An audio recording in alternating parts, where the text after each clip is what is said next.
ಮಾತೆ ಸರಸ್ವತಿ ಶಾರದಾಂಬೆಯ ದರ್ಶನಕ್ಕೆ ಹೋಗಬೇಕು ಅಂತ ಹೇಳಿದ್ರೆ ನೀವು ವಸ್ತ್ರ ಸಂಹಿತೆಯನ್ನ ಕಡ್ಡಾಯವಾಗಿ ಪಾಲನೆ ಮಾಡಬೇಕು. ಇದು ಆಗಸ್ಟ್ 15ರಿಂದ ಜಾರಿಗೆ ಬಂದಿದೆ.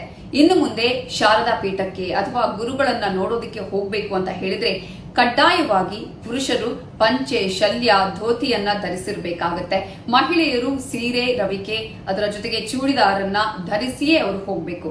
ಯಾವುದೇ ರೀತಿಯಾದಂತಹ ಮಾಡರ್ನ್ ಡ್ರೆಸ್ ಗಳನ್ನ ಉಪಯೋಗಿಸಿಕೊಂಡು ಇನ್ನು ಮುಂದೆ ಶಾರದಾ ಪೀಠಕ್ಕೆ ಹೋಗುವಂತಿಲ್ಲ. ಈ ಮೂಲಕ ಭಕ್ತಾದಿಗಳಲ್ಲೂ ಕೂಡ ಮನವಿಯನ್ನ ಮಾಡಿಕೊಳ್ಳಲಾಗಿದೆ. ಪ್ರಮುಖವಾಗಿ ದೇವಸ್ಥಾನಕ್ಕೆ ಹೋಗುವಂತಹ ಸಂದರ್ಭದಲ್ಲಿ ಭಕ್ತಿ ಭಾವನೆಯಿಂದ ಹೋಗಬೇಕು ಅಂತ ಹೇಳಿ ಈ ನಿಯಮವನ್ನ ಕಡ್ಡಾಯಗೊಳಿಸಲಾಗಿದೆ.